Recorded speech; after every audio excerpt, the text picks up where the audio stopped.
അസ്സലാമു അലൈക്കും വറഹ്മത്തുള്ളാഹി വബറകാതുഹു.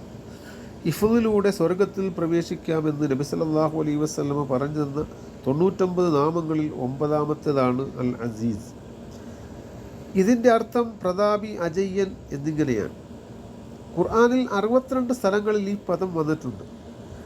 അസീസ് എന്ന നാമം മുൻനിർത്തി അള്ളാഹുവിനോട് ചോദിക്കാൻ അവൻ്റെ അടിമകളെ ഉണർത്തുന്നതിന് വേണ്ടി അള്ളാഹുവിൻ്റെ ഇസ്സത്തിനെ ഇൽമിനോടും ഹിക്മത്തിനോടും അവൻ്റെ റഹ്മത്തിനോടും മഗ്ഫിറത്തിനോടും ഖുദ്റത്തിനോടും ബന്ധിപ്പിച്ചിരിക്കുന്നു. ഉദാഹരണം, തൻസീലുൽ കിതാബി മിനല്ലാഹിൽ അസീസുൽ അലീം.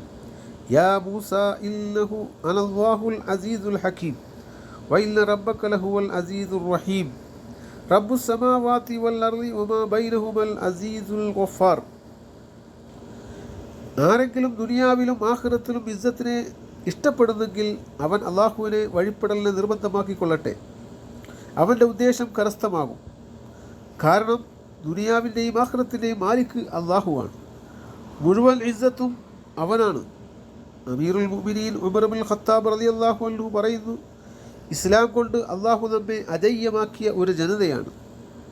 ഏതെങ്കിലും സമയത്ത് അള്ളാഹു അല്ലാത്തവരോട് ഇസ്സത്തിനെ നാം തേടിയാൽ അള്ളാഹു നമ്മെ നിന്ദ്യമാക്കും. മുൻകാമികളുടെ ദുആ ഇങ്ങനെയായിരുന്നു: അല്ലാഹുമ്മ അഇസ്സന ബിത്വാഅതിക വലാ തുദില്ലന ബിമഅസിയതിക. അള്ളാഹുവെ, നിന്റെ വഴിപ്പെടൽ കൊണ്ട് ഞങ്ങളെ നീ അജയ്യമാക്കുകയും നിന്നോട് എതിർ പ്രവർത്തിക്കൽ കൊണ്ട് ഞങ്ങളെ നീ നിസാരമാക്കുകയും ചെയ്യരുതേ. നബി സല്ലല്ലാഹു അലൈഹി വസല്ലം പറയുന്നു, മാ നഖസത് സദഖത്തും ബിൽ മാലിൻ വമാ സാദല്ലാഹു അബ്ദൻ ബിഅഫ്വിൻ ഇല്ലാ ഇസ്സൻ വമാ തവാള അഹദുൻ ലില്ലാഹി ഇല്ലാ റഫഅഹു അല്ലാഹ്. ദാനധർമ്മം സമ്പത്തിനെ ചുരുക്കിക്കളയുന്നില്ല. ഒരടിമക്ക് വിട്ടുവീഴ്ച ചെയ്തു കൊടുക്കൽ കൊണ്ട് അവൻ്റെ ഉന്നതിയെ അള്ളാഹു അധികരിപ്പിക്കുന്നു. അള്ളാഹുവിന് വേണ്ടി ഏതൊരാൾ വിനയാന്വിതനാണ് ആകുന്നുവോ അവനെ അള്ളാഹു ഉയർത്തുന്നതാണ്.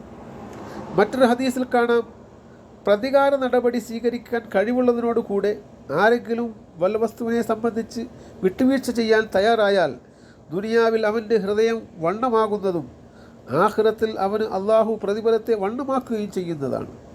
അപ്രകാരം തന്നെയാണ് വിനയാന്യതിന് ദുനിയാവിലും ആഖിറത്തിലും ഉയർച്ച നൽകുന്നതാണ്.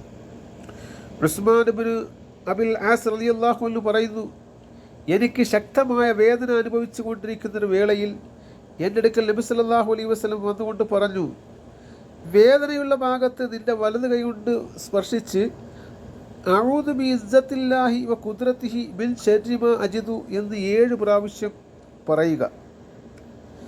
അള്ളാഹുവിൻ്റെ ഇസ്സത്തും ഖുദ്റത്തും മുൻനിർത്തി എനിക്ക് എത്തിച്ചേർന്ന വേദനയുടെ കാഠിന്യതയെ തൊട്ട് ഞാൻ കാവൽ ചോദിക്കുന്നു എന്നാണ് അതിൻ്റെ അർത്ഥം.